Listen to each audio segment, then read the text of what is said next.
Llanw, llai na 4 awr ar 20 ar ôl rwan. Tybed os ydych chi'n cofio be oedd y peth cyntaf ddudes i echdoi? Mae wedi bod yn gyfle i ni ddod at yn gilydd ac i ni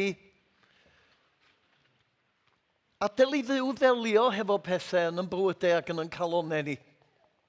Ac o'n i'n eich herio chi i siarad efo rhywun, i weddio hefo rhywun, i fynd at y tîm gweddi yn y cefn y fanau.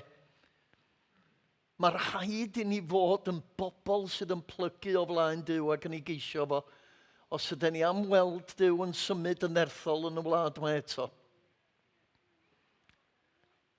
Chi'n gwybod neithiwr, na eisiau diolch am neithiwr, pan oedd y powers yn harwen ni ac yn gwahodd ni ddod ymlaen. Bron i mi ddod ymlaen yn hun. Ddylwn ni fod ydi dod o'r ach. Ond rhywbeth yna i oedd yn deud, wyddwch chi dyle pob un ohono ni fod ydi dod ymlaen. Oherwydd mae gen Duw rhywbeth newydd i bob un ohono ni wneud. Fori. Heddiw. Dwi'n gwybod bod fi wedi bod, dwi'n gwybod, yn galed falle weithiau yn yr hyn dwi wedi rannu hefo chi'r ddau ddwrnod diwetha. Ond wir i chi, mae'n dod o galon sydd yn hiraethu am weld Duw yn symud yn y wlad mae unwaith eto. Ac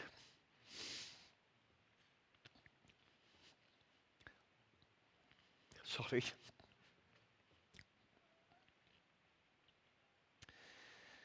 O'n i bron a deud, llwn i fynd adre ar ôl i ni ganu gan Ysbryd glân y fanau. Dwi'n eiddigeddus o bobl fel Meilir sydd yn gallu dweud cymaint mewn cynlliad o eiriau. Dwi wedi cael cerydd gen Mary, mae wedi dod yma i watsio fi heddiw. Am fod yn aml-eiriog. Ond, chi'n gwybod, beth mwy sydd gynnon ni angen? Isio gadael i'r Ysbryd glân symud yn bywydau ni. Mi ddaru ni ddechrau efo'r cwestiwn ble ydyn ni arni, be ydyn ni'n disgwyl gan Dduw. Ac ddaru hynny'n harwen ni ofyn y cwestiwn, wel, be mae Duw yn ei ddisgwyl gyno ni? A dyn ni wedi edrych ar gwestiynau fel beth ydy'r newyddion da? Be mae o'n olygu fod Duw yn teyrnasu? Beth ydy achubiaeth?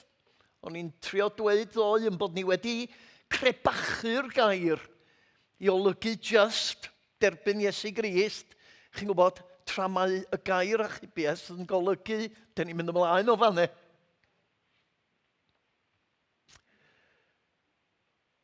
Dyn ni wedi sôn am ffordd y deyrnas, ffordd yr ymerodraeth a ffordd y deyrnas. Yr ymerodraeth o'r mesol a'r ffordd y deyrnas sydd yn arwen i shalom, y cyflawnder yma mae gen Dduw ar yn cyfer ni. Duw ei hun ydy'n shalom ni. Duw ei hun yn gwahodd ni i berthynas a fo'i hun, i fod yn rhan o'i gynllun o.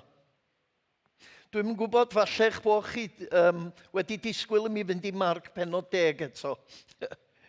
Ond oedd Duw wedi'n arwen i Ioan yr 20, oherwydd o'n i'n teimlo ar ôl rhannu bob peth dwi wedi rannu ddoe ac echdoi. Bod rhaid i ni ofyn y cwestiwn ar yr disgyblion i ofyn os gobeith i unrhyw un gael ei achub. Lle dyn ni'n mynd o fama, be nawn ni? A dwi wrth y modd efo ateb Iesu Grist. Mae'r peth yn amhosib i bobl i wneud, ond mae Duw yn gallu. Os ydych chi wedi teimlo fod yn ngeiriau fi wedi pwyso arnoch chi, neu rhai o'r dyfyniadau yma dwi wedi rhoi i fyny, chi'n gwybod, rhowch nhw i Dduw. Rhowch nhw i Dduw, oherwydd mi fedri Duw i cymryd nhw, a mi fedri o weithio yn bywydau ni a symud ni yn blaenau. Mae'r peth yn amhosib i bobl i wneud, ond mae Duw yn gallu. Mae Duw yn gallu gwneud pob peth. Amen. Mae Duw yn gallu, dydwch o efo fi, mae Duw yn gallu gwneud pob peth. Dwi'n yn clywed chi. Mae Duw yn gallu gwneud pob peth. Nawr, dyn ni wedi dod i Ioan yr 15 bennod ar hanes yma am reswm arbennig. Oherwydd mae'r unig ffordd yr ydyn ni'n mynd i weld cyflawni gwaith Duw yn bywydau'n hun ac yn ein cenedl ni ydy yn nerth yr Ysbryd Glân.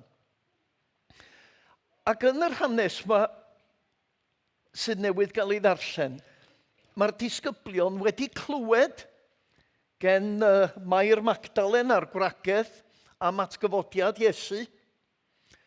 Mae Pedr a Ioan wedi rhedeg at y bedd ac wedi darganfod bedd yn wag a'r garreg wedi rolio i ffwrdd.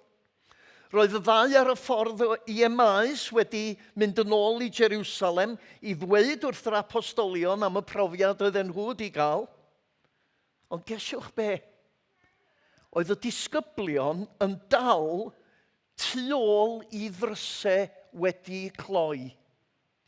Tu ôl i ddrysau wedi cloi ar ôl yr holl dystiolaeth yma. Oedden nhw'n dal tu ôl i ddrysau oedd wedi cloi. A mae'r ysgrythur yn dweud wrtho ni na'r broblem oedd hyn bod gynnyn nhw ofn yr Iwdaioi. Ofn yr Iwdaioi. Mae'r gair Iwdaioi wedi cael ei gyfieithu fel Iddewon. Dwi'n meddwl bod hwnna'n gyfeithiad cywir.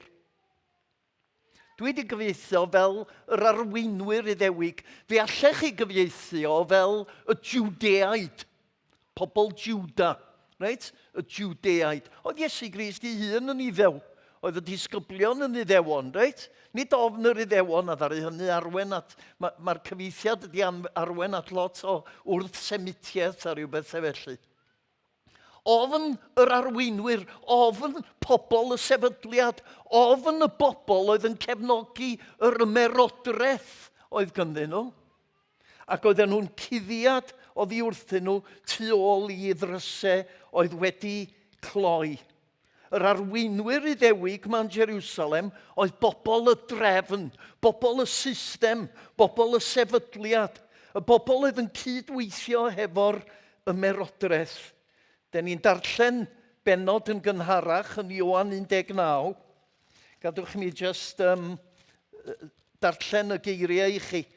Pan glywodd, lle mae o adnod 15, na i ddarllen o adnod 13 ymlaen. Pan glywodd Peilat hyn, aeth a Iesu allan eto ac eisteddodd yn sedd y barnwr yn y lle roedd yn cael ei alw y palmant.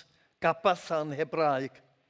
Roedd hi'n ddiwrnod paratoi ar gyfer wythnos y Pasg, tua canol dydd. Dyma fo eich brenin chi, meddai Peilat wrth y dyrfa. Ond dyma nhw'n gweiddi i ffwrdd ag o, croesoelio fo. Dech chi am i mi groesoelio eich brenin chi, meddai Peilat. A gwrandwch beth oedd ateb y prif offeiriaid, yr arweinwyr Iddewig. Cesar ydy'r unig frenin sydd gyda ni.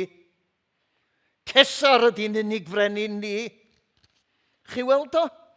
Ymerodraeth yn cymryd lle y shalom. Y deyrnas oedd Duw yn ei gynnig. Ofn. A mae'n drawiadol yn dydy bod y gair ofn gyda llaw, y gair yn y groeg ydy phobon sydd wedi rhoi phobia i ni. Right? Mae'r gair ofn yn ymddangos drosodd a throsodd yn yr ysgrythur. Pa sawl gwaith, ewch adre ac ewch ymchwil, pa sawl gwaith mae Duw yn dweud wrth i bobl, paid â bod ag ofn. Peidiwch bod ag ofn. Mae ofn yn un o arfer diafol. Mae ofn yn un o arfer Satan i chwystro chi a fi rhag gwneud be mae Duw isio. Os ddudes i ddeuddydd yn ôl, os neu rhywbeth yn eich bywyd chi, angen delio hefo fo, yn aml iawn ofn sydd yn dal ni nôl rhag gwneud rhywbeth ynglyn â'r peth. Os oes yna rhywbeth ydych chi'n teimlo mae angen gweddio efo rhywun ynglyn â fo. Os oes yna rhywbeth ydych chi angen mynd at y tîm gweddi i weddio ynglyn â fo. Beth sy'n dal ni nôl? Ofn, embaras. Un o arfer diafol ydi o. A mae Iesu Grist ac mae Duw trwy air yn dweud dro ar ôl tro, peidiwch bod ag ofn. Ac fel oedd Hilwen yn atgoffa ni, echnos oedd hi'n de. Chi'n gwybod, da ni'n gweld Simon Pedr yn y benod ola o Ioan yn dweud, dwi am fynd yn ôl i bysgota. Dwi am fynd yn ôl i'r hen ffordd, i fel oedd pethau cyn i mi gyfarfod Iesu Grist. A'r lleill yn dweud, nawn ni ddod hefo ti. Dych chi eisiau bod yn fano? Dwi ddim. Dwi eisiau mynd ymlaen hefo Iesu Grist. Wyddwch chi un peth arall ar un haro fi yn fama. Rhyfeddol. Y ffobon yma, yr ofn yma, os ydych chi'n troi i'r uginfed benod ac adnod 26, dyn ni'n darllen yn fano, wythnos yn ddiweddarach, wythnos ar ôl y digwyddiad yma, roedd y disgyblion yn y tŷ eto. Y tro hwn, roedd Thomas yno gyda nhw, bod y drysau'n dal wedi cloi. Oedd y drysau'n dal wedi cloi, bod Iesu Grist wedi ymddangos iddyn nhw. Wythnos yn gynharach. Meddyliwch.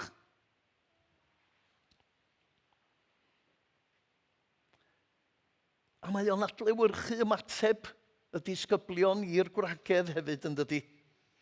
Aeth Mair Magdalen, Joanna, Mair Mam Iago a nifer o ragedd eraill i ddweud yr hanes wrth yr apostolion, ond oedd yr apostolion ddim yn ei credu nhw. Dyna'r ofn yma. Ond wyddwch chi, y newyddion da dydy drysau clo ddim yn rhwystro Iesu. Dyna'r newyddion da, dydy drysau clo ddim yn rhwystro Iesu. Halleluia! Amen. Mae Iesu Grist yn yr hanes yma'n dod, mae o'n sefyll yn y canol hefo nhw. Ac mae o'n anadlu arnyn nhw.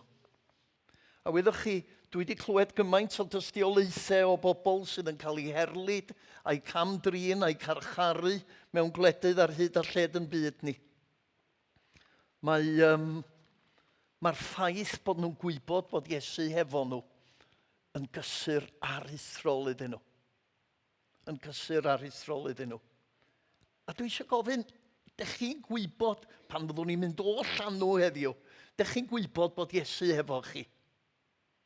Ydych chi'n gwybod bod Iesu yn mynd hefo chi i'ch ardal chi i drawsffurfio'r gymuned yna, i fod yn oleini ac yn halen yn y gymuned yna? Neu ydych chi'n ei gael o allan? Ydych chi'n deud, ydych chi, fel mae'r hen emyn yn deud, maddiwch i mi am ddyfynu hen emyn, na dim fodloni ar ryw rith o grefydd, heb ei grym.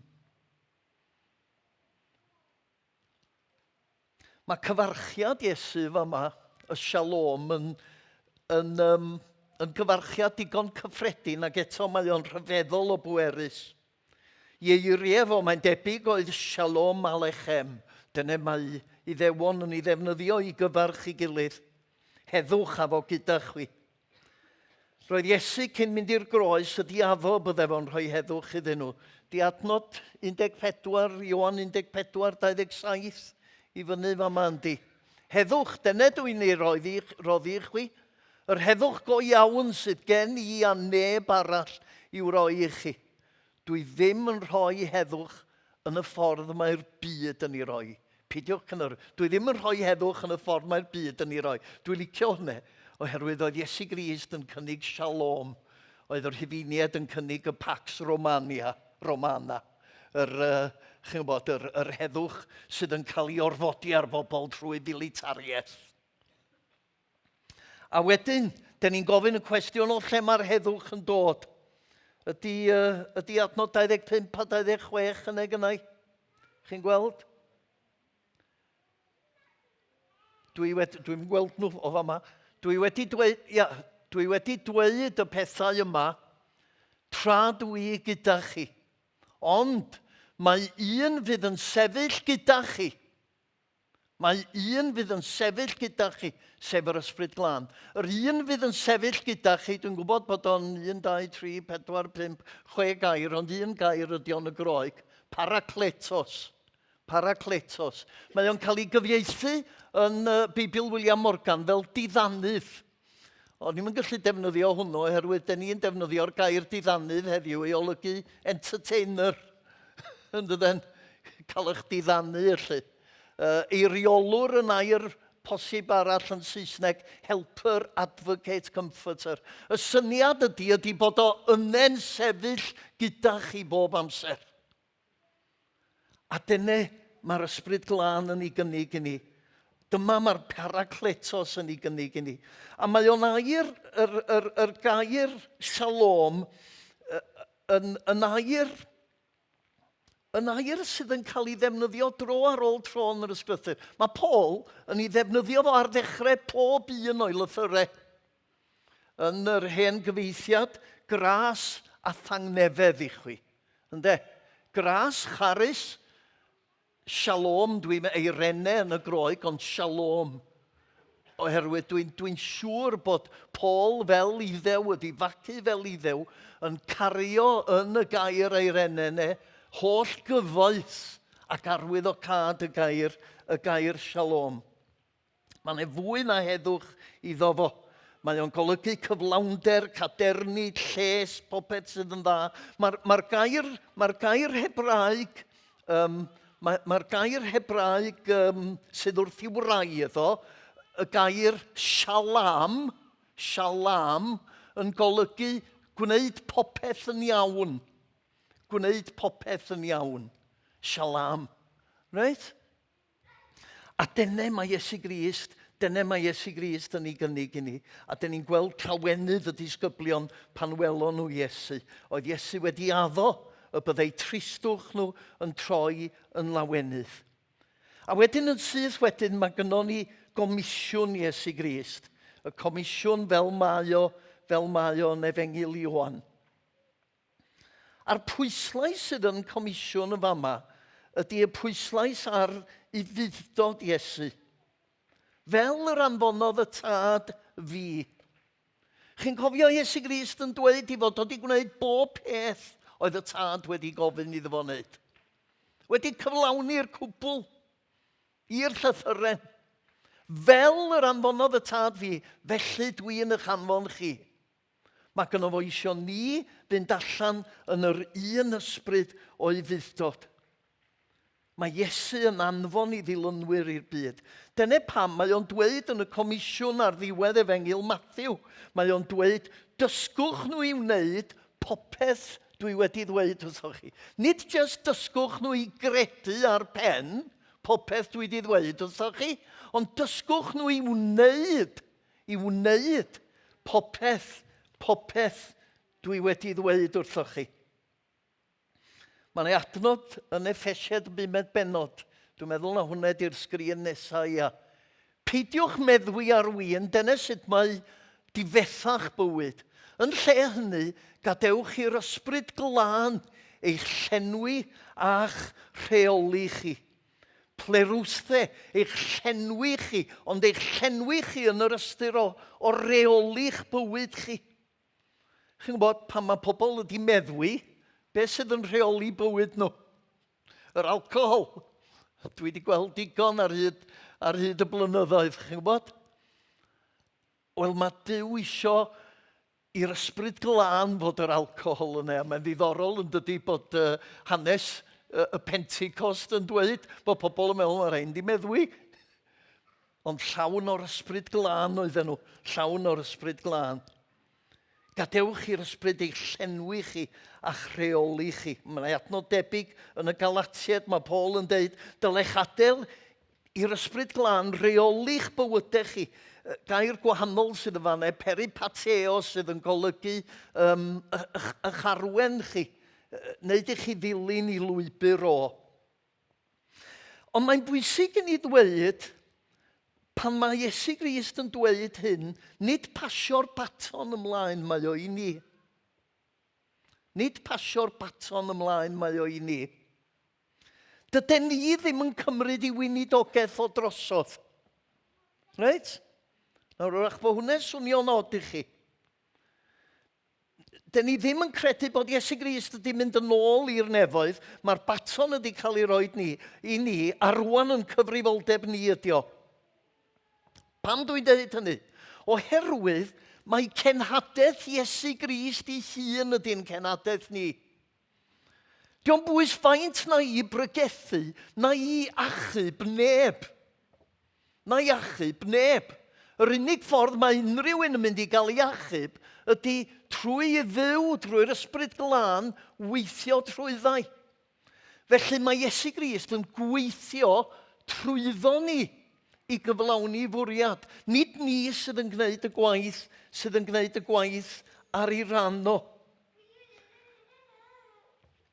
Ydy Ioan 14 adnod 12 ymlaen. Credwch i fi, bydd pwy bynnag sy'n credu yno fi, gwrandwch ar hwn, yn gwneud yr un pethau ac ydw i wedi bod yn ei gwneud, yn wir byddan nhw'n gwneud llawer iawn mwy am fy mod i yn mynd at y tad. Byddai un gwneud beth bynnag ofynnwch i mi am awdurdod i wneud, fel bod y mab yn anrhydeddu'r tad. Cewch ofyn i mi am awdurdod i wneud unrhyw beth ac fe'i gwnaaf. Iesu Grist sydd yn gwneud y gwaith, nid ni. Weithiau mae rhaid i mi gyfadde, mae yna rei carfannau yn yr eglwys sydd yn meddwl bod hwnna'n golygu mae'r pŵer gynno ni rwan. Chi'n gwybod? Bod yr Ysbryd Glân fel rhyw dynamo tu mewn iddyn nhw, a beth bynnag maen nhw isio, maen nhw'n gallu hawlio fo. Name it, claim it, oherwydd mae Duw wedi rhoi yr Ysbryd Glân. Nid felly mae'n gweithio. Nid felly mae hwnna'n heresi.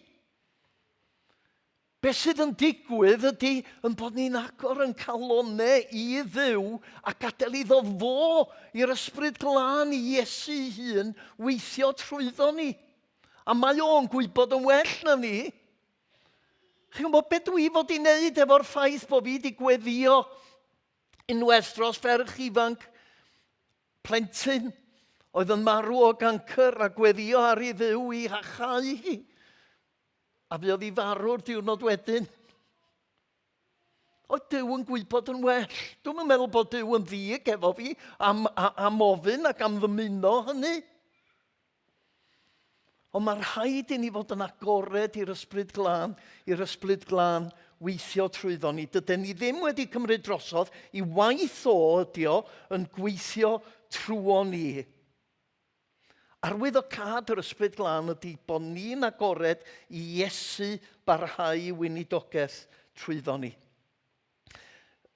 Jyst i wneud yn siŵr bod fi ar ochr iawn i Meirion, dwi eisiau dyfynnu Calvin. Mae Calvin yn dweud fod y disgyblion yn yr hanes yma wedi cael eu teunellu ar Ysbryd Glân. Ac wedyn ar ddydd y Pentecost i bod nhw wedi cael eu trochi yn yr Ysbryd Glân. Nawr mae yna drobwynt pwysig yma.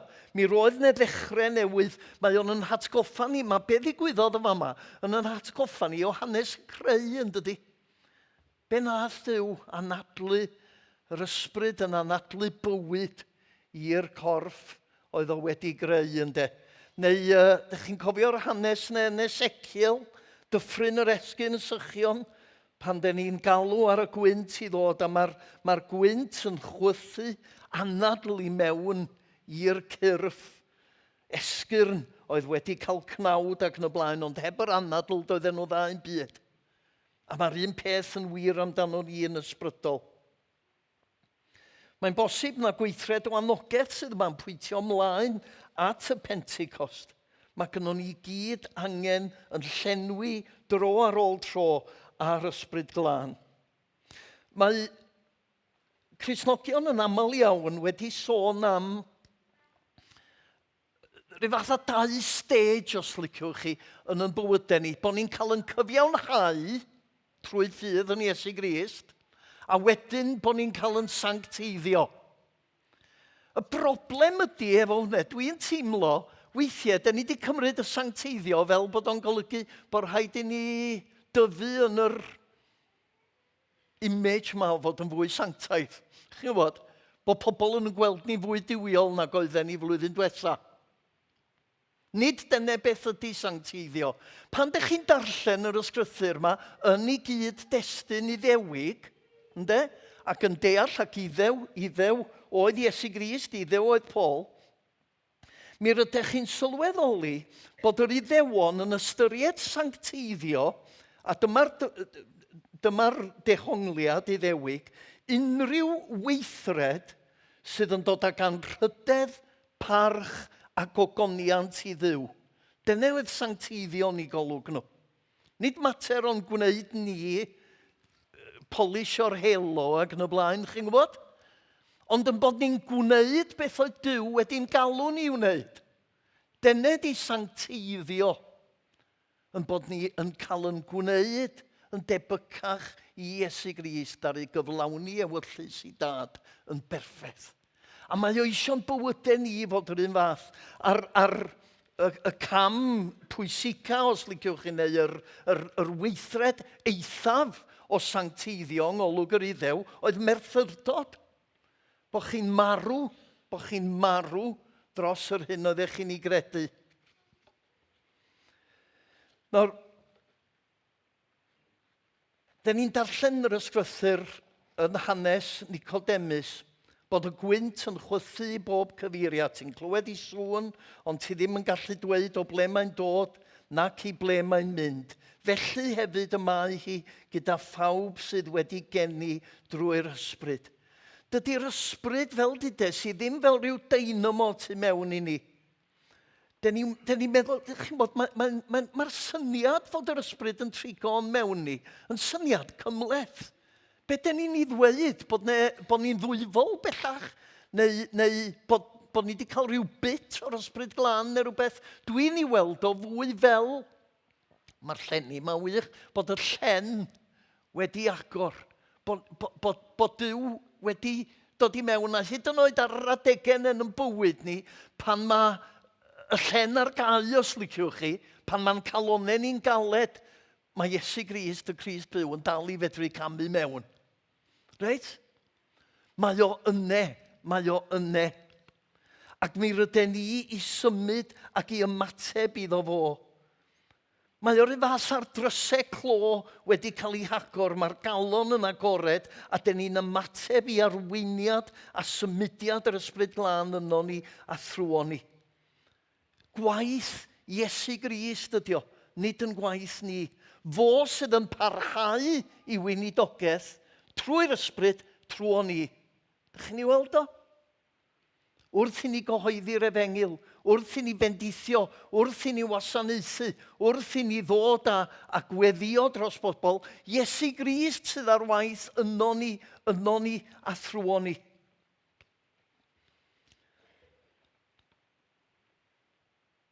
Y ffaith ydy, mae Duw ar waith yn byd ni. Dydy o ddim yn dibynnu arno ni. Mae Duw yn teyrnasu a mae o eisiau ni ymostwng i'w deyrnasiad o. Dydyn ni ddim yn gweld y darlun cyfan. Falle weithiau dyn ni'n teimlo bod Duw yn araf yn ateb yn gweddiau ni. Ond mae o yn cyflawni fwriadau yn ei amser ac yn ei ffordd ei hun. Mae ne fyd newydd yn dod. Mae teyrnas Dduw yn dod. Mae Iesu Grist yn dod yn ôl. Mae nef newydd a daear newydd yn mynd i gael ei sefydlu. A dyn ni yn cael yn galw i berthyn i'r newydd yna, rwan yn y presennol. Dyn ni'n dechrau fyw o rwan. Dyna pam mae'r ysbryd glân wedi cael ei roi i ni. Yn Rhufeinied yr 8 bennod, adnod 23, sydd yn rhywle fama. Gadwch ni darllen ni. Dyn ni'n gwybod fod y greadigaeth gyfan yn griddfan fel gwraig sydd mewn poen wrth enni plentyn. Ac nid dim ond y greadigaeth sy'n griddfan, ond ni hefyd sy'n Gristnogion ac wedi derbyn yr ysbryd glân fel arobon, fel rhagflas o beth sydd yn dod. Hynny ydy, pan ydych chi'n dychmygu sut le fydd y deyrnas yn ei chyflawnder, fydd ne ddim marwolaeth, fydd ne ddim afiechyd, fydd ne ddim dioddefaint, fydd ne ddim anghyfiawnder, fydd ne ddim drygioni, fydd ne ddim hunanoldeb, fydd ne ddim arian garwch, fydd ne ddim byd o'r pethau neu gyd. Mae'r Ysbryd Glân wedi cael ei roi i ni fyw y realiti yna heddiw. Weithiau mi rydyn ni'n teimlo, a dwi wedi bod yn euog ohono fo, weithiau rydyn ni'n teimlo bod yr Ysbryd Glân wedi cael ei roi i ni mwyn i ni fwynhau yn hunain wrth ganu caneuon. Mwyn i ni gael profiad o, chi'n gwybod, be oedden nhw'n ei alw fo pan o pobl yn syrthio drosodd, mi ges i o gyda llaw. Be oedd yr enw? Toronto Blessing, dyna ni, ni di angofio be oedden nhw'n ei alw fo. Chi'n gwybod, mae pobl weithiau jyst yn chwilio am brofiadau ysbrydol. Nid dyna pan mae'r Ysbryd Glân wedi cael ei roi. Mae'r Ysbryd Glân wedi cael ei roi i'n galluogi ni fod yn draed ac yn ddwylo Iesu Grist. I wneud ei waith o. I barhau i weinidogaeth o. Dyna pan mae'r Ysbryd Glân yn cael ei roi. A parche, ydy o'n fanne gyna i yndi, a parche ydy'r gair groeg, y ffrwyth cyntaf oedd yn cael ei offrymu i Dduw. Ac yn Hebraeg, mae'r gair Hebraeg bikurim, mae o'n golygu addewid o beth sydd i ddod. Oedd yr Iddewon yn arfer dod â ffrwyth cynta'r offrymau i Dduw. Nid am bod nhw'n credu mae dyna'r cwbl oedd gan Dduw ar ei cyfer nhw, ond oherwydd bod nhw'n credu bod yna gymaint mwy i ddod. Chi'n gwybod? A mae'r Ysbryd Glân wedi roi i ni felly. Does gen i'n syniad beth i gloch lle yma. Dwi wedi colli'n watch. Mary, mae'n ddrwg gyna i. Whoops, mae ni. Gadwch mi jyst ffeindio'r... mae gen i 5 munud. Oes? Dwi'n mynd i frysio trwad. Be dwi'n drio ddweud ydy bod yr Ysbryd Glân yn cael ei roi i ni mwyn i ni brofi rhywbeth o werthoedd y deyrnas sydd i ddod yn y presennol. Mae Galatiad, y 5 benod, os gawn ni'r adnod yn ei fyny, yn sôn am ffrwyth yr ysbryd. Mae canlyniadau gwrando ar y natur bechadurus yn gwbl amlwg anfoesoldeb rhywiol, meddyliau, mochedd, pen rhyddid llwyr, addoli eilyn ddiwiau, dewiniaeth, pethau fel casineb, ffryo, cenfigen, gwylltio, uchelgais unanol, rhaniadau, carfannau gwahanol, eiddigeddu, meddwi, partion gwyllt a phechodau tepu. Dwi'n eich rhybuddio chi. Fel dwi wedi gwneud o'r blaen, fydd pobl sy'n byw felly ddim yn cael perthyn i deyrnas Dduw. Ond dyma'r ffrwyth mae'r ysbryd. Dyma'r ffrwyth mae'r Ysbryd Glân yn ei dyfu yn bywydau ni. Cariad, llawenydd, heddwch, dofn, amynedd, caredigrwydd, daioni, ffyddlondeb, addfwyndar, hunan reolaeth. Mae'r ffrwyth yma yn fynegiant o'r hyn sydd gan Dduw o shalom Dduw. O'r hyn sydd ganddo fo ar yn cyfer ni. A mae'r ysbryd isio ni i brofio. Mae'r ysbryd isio donio ni a doniau ysbrydol. Fel bod y deyrnas sydd i ddod yn dod yn reality yn y presennol. Dwi'n gorffen. Dwi wedi deud hynny unwaith. 4 gwaith sydd gyda i ddeud. Ond Mae Iesu Grist yn dweud, fel yr anfonodd y tad fi, felly rwy fi yn eich anfon chi. Sut ar Iesu Grist dod? Gadwch ni orffen. Efo 2 beth. Peth cyntaf dwi eisiau dweud ydy i fod o wedi ymgnawdoli. Right? Wedi dod yn berson o gig a gwaed. Y Duw tragwyddol ei hun yn dod i'n byd ni yn berson. Hynny ydy, oedd o'n uniaethu ei hun hefo ni. Mae Duw isio i ni ymgnawdoli yn ein gweinidogaeth i bobl o'n gwmpas ni. Uniaethu'n hunain hefo'r bobl o'n gwmpas ni. Fel bod nhw ddim yn gweld ni fel rhyw bobl sydd yn meddwl bod ni well na bawb arall. Reit? Den ni fod hefo nhw. I'w gwasanaethu nhw. Dwi'n mynd i adael hwnna yn fanne. Yr ail ydy hwn, a dwi'n mynd yn ôl i yr hyn oedden ni'n edrych arno fo flwyddyn diwetha yn fama. Y ffordd y daeth Iesu Grist i'n byd ni oedd i fod o wedi dod fel delw y Duw anweledig. Right? Colosied. Delw y Duw, image of the invisible God. Delw y Duw anweledig. Den ni darllen yn Genesis, y benod gyntaf, fod Duw wedi creu pobl yn ddelw ohono fo'i hun.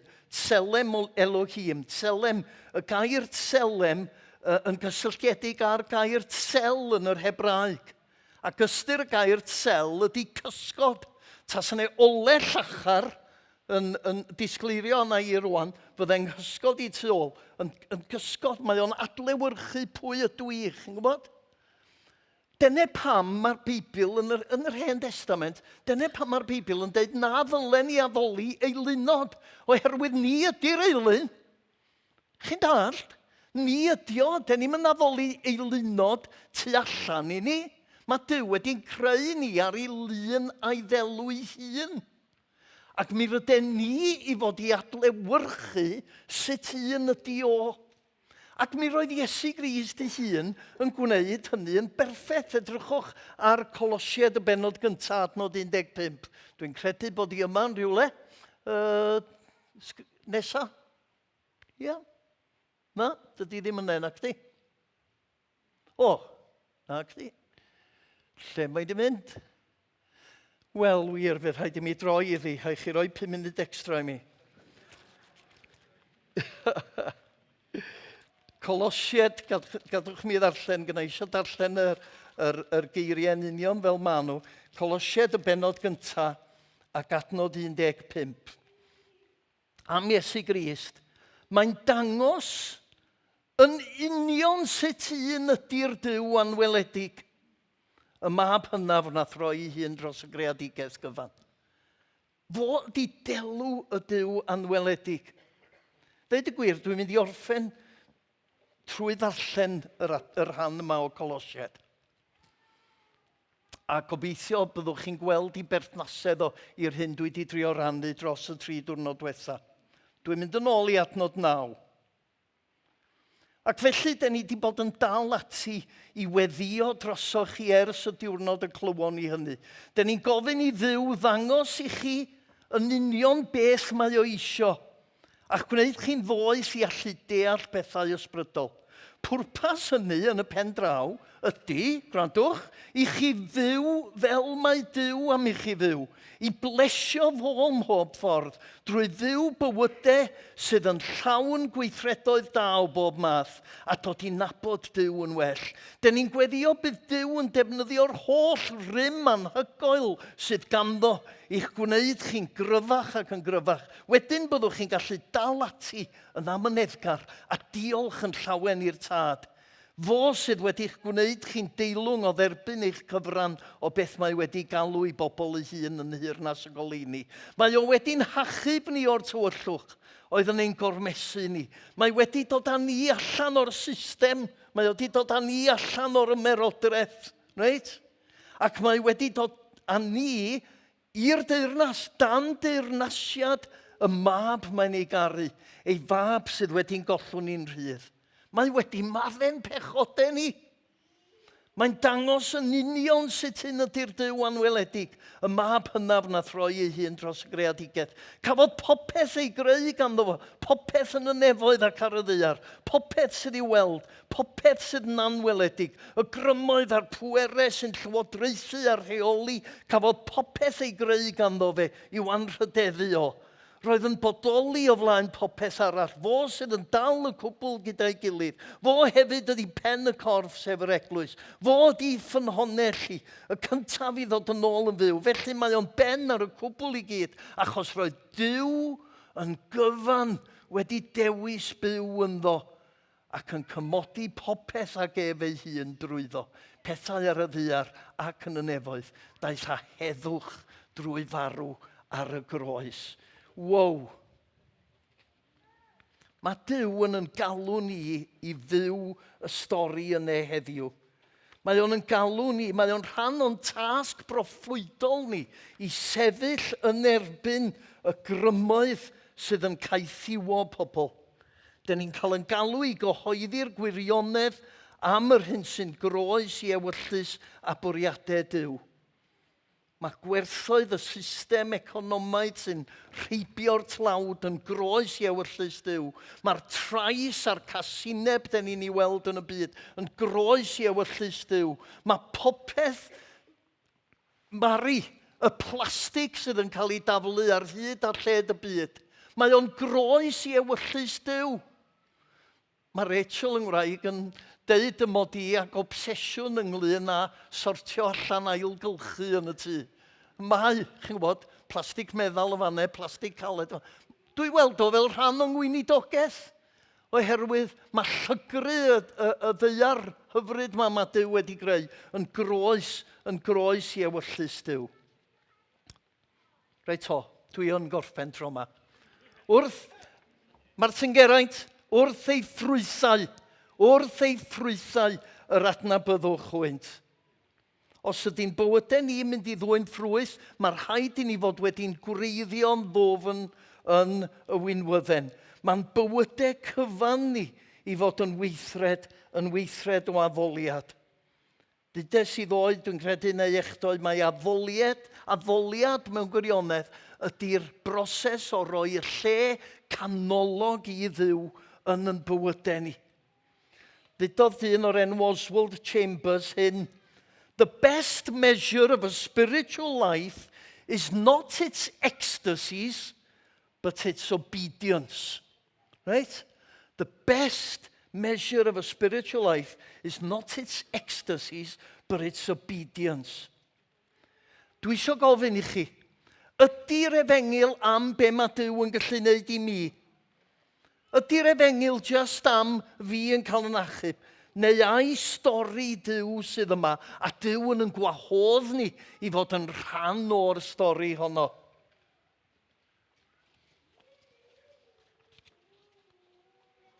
Mae Duw wrthi yn trwsio i fyd. A mae eisiau ni fod yn rhan o'r symudiad hwnnw. Mae achubiaeth bersonol, achubiaeth unigolion, wrth gwrs, yn hanfodol bwysig ac yn ganolog. Ond y cwestiwn ydy, i be? I be?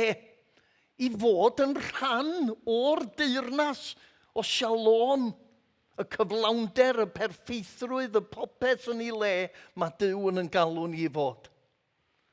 Yr alwad ydy, i ni nid just dweud wrth bobl am y gair, ond i fyw y gair. Da ni wedi droi o'n rhy aml yn just sut ydyn ni'n dehongli'r gair ysgrifenedig. Mae Duw isio ni fyw o. Be di gorchmynion pwysig ar gyfres? Geiriau Iesu Grist ei hun.